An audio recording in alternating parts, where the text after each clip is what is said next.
Hello, welcome back to another look at Warlock, the fighting fantasy magazine.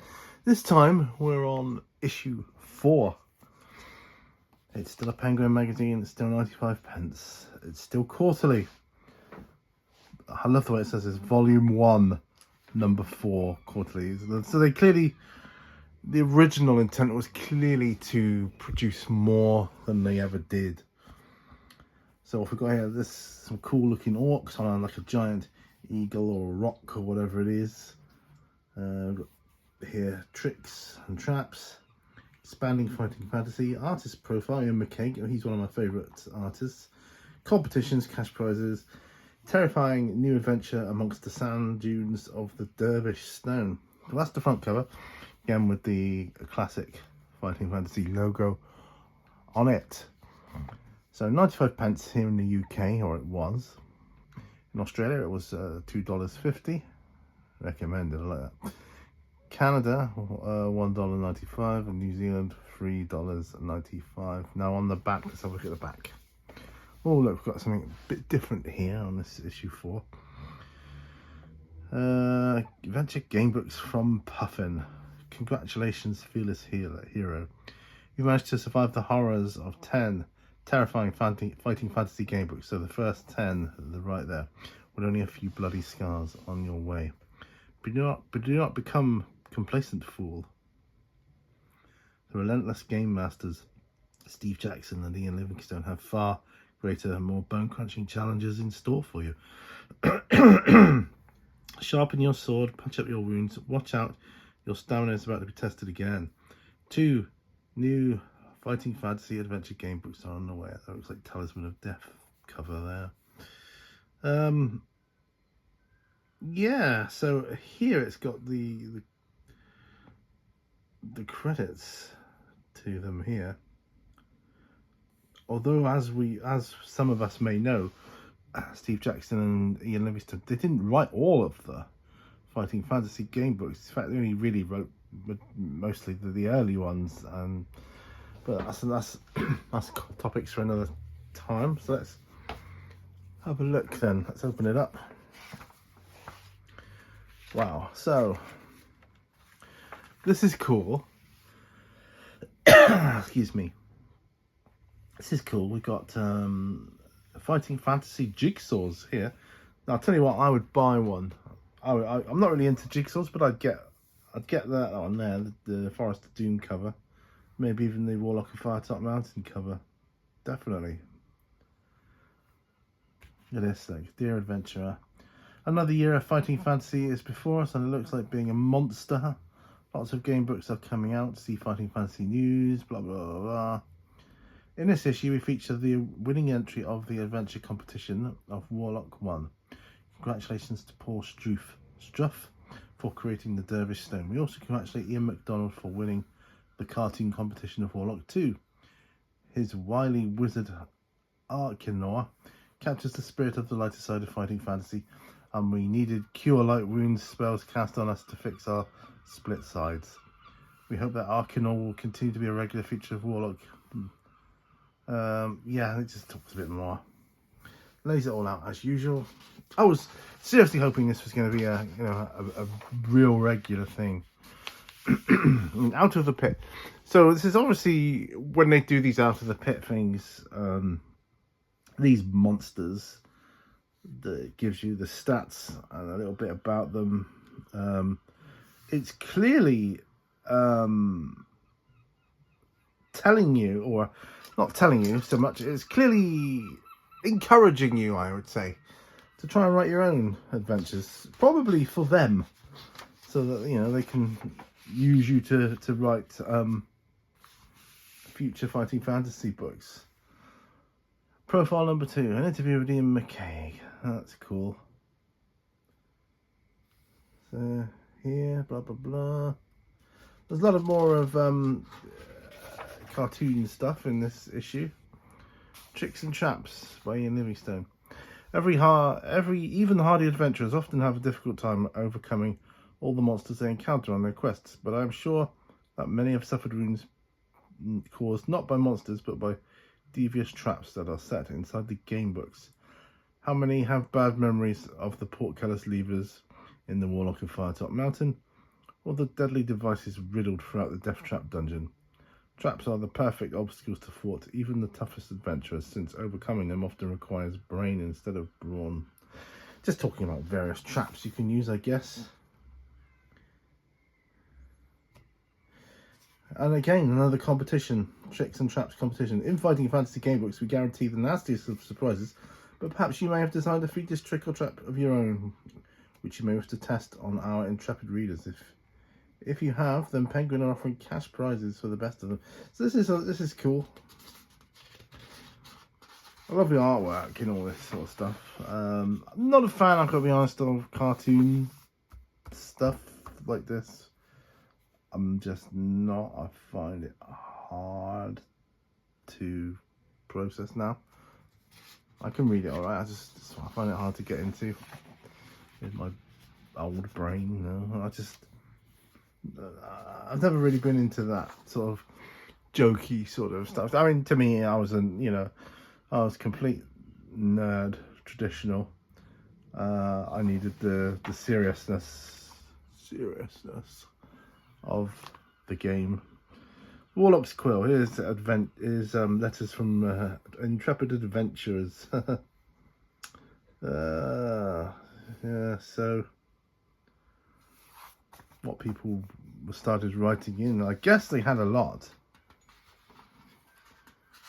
Yeah, so I guess they had a lot. Expanding Fighting Fantasy. Fighting Fantasy, the introductory role-playing game, was designed to introduce gamebook readers to the world of the more complicated role-playing games like Dungeons and Dragons, see Warlock 3, Warhammer, Traveller, etc.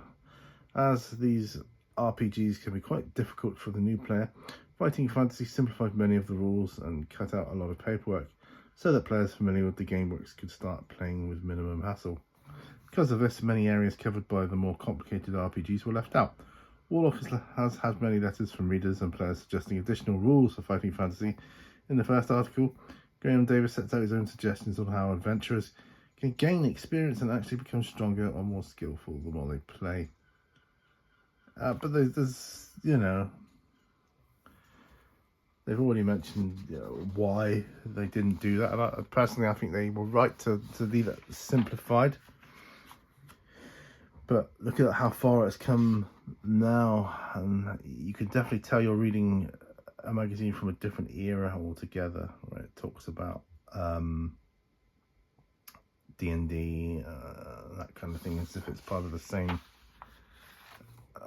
not necessarily company, although it's all tied together, wasn't it, originally? But yeah, it's just strange. Fighting Fantasy news, that's cool.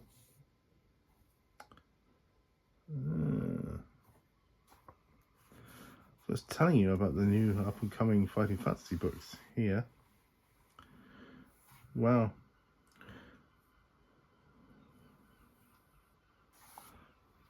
At least they're printing the winners and runners-up of these competitions. That's good, because you do think, as you go through, were there ever any Fighting Fantasy feedback since the appearance of the Warlock of Firetop Mountain in August 1982?